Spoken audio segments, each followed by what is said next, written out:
Shalom, selamat malam Bapak Ibu Saudara yang dikasihi Tuhan Yesus Kristus. Selamat kita berjumpa kembali dalam renungan pada malam hari ini. Kiranya saudara semua ada dalam keadaan yang baik, penuh dengan semangat, bersukacita dan berlimpah dengan berkat Tuhan. Sebelum kita mendengar kebenaran firman Tuhan, mari kita berdoa. Bapa kami yang di sorga, Bapa dalam nama Tuhan Yesus Kristus, Tuhan yang selalu menyertai kami, memberi kekuatan, menolong dalam segala perkara. Terima kasih, kami bersyukur untuk penyertaan-Mu di hari ini. Tuhan sudah melimpahi kami dengan berkat kebaikan. Saat ini kami mau mendengar sabda firman-Mu. Urapi kami Roh Kudus agar kami mengerti dan mentaati akan setiap kehendak-Mu. Dalam nama Tuhan Yesus kami berdoa. Haleluya. Amin. Saudara yang dikasih Tuhan, ayat firman Tuhan saat ini terdapat dalam Injil Yohanes pasal yang pertama ayat yang ketiga. Tertulis demikian: segala sesuatu dijadikan oleh Dia, dan tanpa Dia tidak ada suatu pun yang telah jadi dari segala yang telah dijadikan. Saudara yang dikasih Tuhan, ada begitu banyak misteri yang ada di semesta ini. Salah satunya adalah masalah kesadaran manusia. Yang menjadi misteri di sini adalah bagaimana materi fisik yaitu otak bisa menghasilkan perasaan subjektif. Ilmu pengetahuan belum bisa menjelaskan bagaimana daging bisa menghasilkan jiwa atau perasaan.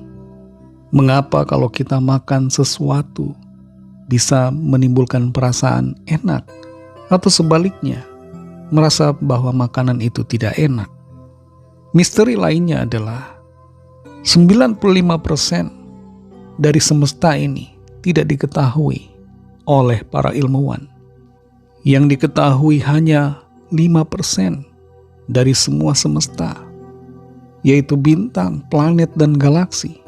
Tapi sisanya sekitar 95% yang disebut sebagai materi dan energi gelap tidak diketahui itu apa. Albert Einstein mengatakan, hal paling indah yang bisa kita alami adalah misteri. Itulah sumber dari semua seni dan sains sejati. Otak kita manusia tidak sanggup untuk memahami semuanya. Dan salah satu misteri yang juga seringkali membuat kita tidak mengerti adalah misteri tentang pribadi Allah di dalam Kristus. Ada dua sisi dari pribadi Tuhan Yesus yang kelihatannya kontradiktif satu sama lain, tapi sebenarnya berjalan beriringan dan harmonis. Di satu sisi Dia adalah utusan, tapi di sisi yang lain Dia adalah pencipta yang berkuasa. Dalam Injil Yohanes 1 ayat 3 ini dikatakan, segala sesuatu dijadikan oleh Dia, dan tanpa Dia tidak ada satu pun yang telah jadi dari segala yang telah dijadikan. Dalam ayat ini dinyatakan tentang pribadi Kristus itu. Dia adalah pencipta. Dia adalah Tuhan. Pribadi Kristus yang menjadi manusia, yang disebut sebagai utusan Allah itu, sebenarnya adalah Allah sendiri. Dia adalah Tuhan. Dia Sang Firman. Dia bersama dengan Allah. Dan Dia adalah Allah. Secara akal manusia kelihatannya ini merupakan sebuah dikotomi. Bagaimana Yesus Kristus menjadi pengutus dan sekaligus yang diutus. Dikotomi ini muncul karena adanya perbedaan sifat yang sangat berbeda. Pengutus, yaitu Tuhan, adalah pribadi yang tidak terbatas, berdaulat dan tidak bergantung pada siapapun. Tapi utusan terbatas pada ruang dan waktu, melakukan kehendak yang mengutusnya, dan mempunyai ketergantungan. Tapi secara teologis, ini merupakan sebuah kesatuan, bukan sebuah dikotomi, tapi kesatuan hipostatis. Tuhan Yesus adalah 100% Tuhan dan 100% manusia. Sebagai Tuhan, Dia adalah pengutus, dan sebagai manusia dia adalah utusan. Dia bukan setengah Tuhan dan setengah utusan, tapi 100% Tuhan dan 100% utusan. Sebutan sebagai utusan bagi Tuhan Yesus bukan berarti dia bukan Tuhan, tapi menunjukkan kerelaannya untuk menjalankan misi penebusan buat saudara dan saya. Kalau Tuhan Yesus murni hanya sebagai utusan saja dan bukan Tuhan, maka pengorbanannya di atas kayu salib tidak akan punya kuasa untuk menghapuskan dosa kita manusia yang tidak terbatas.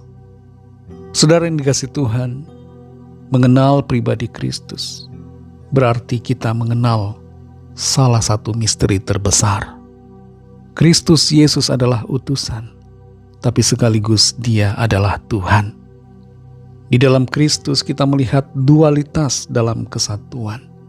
Pribadi manusia dan Allah sekaligus menjadi satu. Biarlah saudara dan saya senantiasa teguh dalam iman kepadanya. Sampai akhir hidup kita tetap percaya dan mengasihinya. Mari kita berdoa. Terima kasih Tuhan Yesus, kami bersyukur untuk firman-Mu. Firman-Mu memberikan kami pengertian, menolong kami untuk memahami akan pribadi-Mu. Engkau adalah Tuhan dan utusan. Sebagai utusan Engkau merendahkan diri-Mu. Engkau jadi manusia untuk berkorban bagi kami. Sebagai Tuhan, Engkau adalah pribadi yang maha kuasa.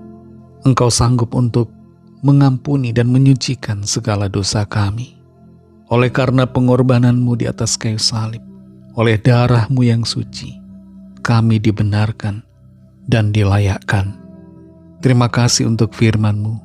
Kuatkan hati setiap kami untuk selalu percaya dan teguh dalam iman sampai akhir. Berkati kami Tuhan di sepanjang malam ini dalam istirahat kami. Berikanlah kami tidur nyenyak dan bangunkan besok pagi dengan kekuatan yang baru. Lawat setiap kami yang sakit, yang dalam pergumulan. Nyatakanlah kuasa, pertolongan dan mujizat-Mu bagi kami. Ampuni kami akan dosa kesalahan kami, seperti kami juga mengampuni orang yang bersalah kepada kami. Dan pimpin kami jadi sempurna seturut dengan kehendak-Mu. Dalam nama Tuhan Yesus Kristus kami sudah berdoa dan mengucap syukur. Haleluya. Terimalah berkat Tuhan. Tuhan memberkati engkau dan melindungi engkau. Tuhan menyinari engkau dengan wajah-Nya dan memberikan kasih karunia. Tuhan menghadapkan wajah-Nya kepadamu dan memberikan damai sejahtera. Berkat dan anugerah Allah Bapa, kasih karunia dari Tuhan Yesus Kristus, dalam persekutuan dengan Roh Kudus, menyertai saudara semua, sekarang ini dan sampai Maranatha, Tuhan Yesus datang kembali, dan bahkan sampai selama-lamanya. Dalam berkat nama Tuhan Yesus Kristus, haleluya, amin. Puji Tuhan, saudara yang dikasihi Tuhan, Tuhan Yesus memberkati saudara semua. Selamat malam, selamat beristirahat, dan sampai jumpa dalam renungan yang berikutnya. Haleluya.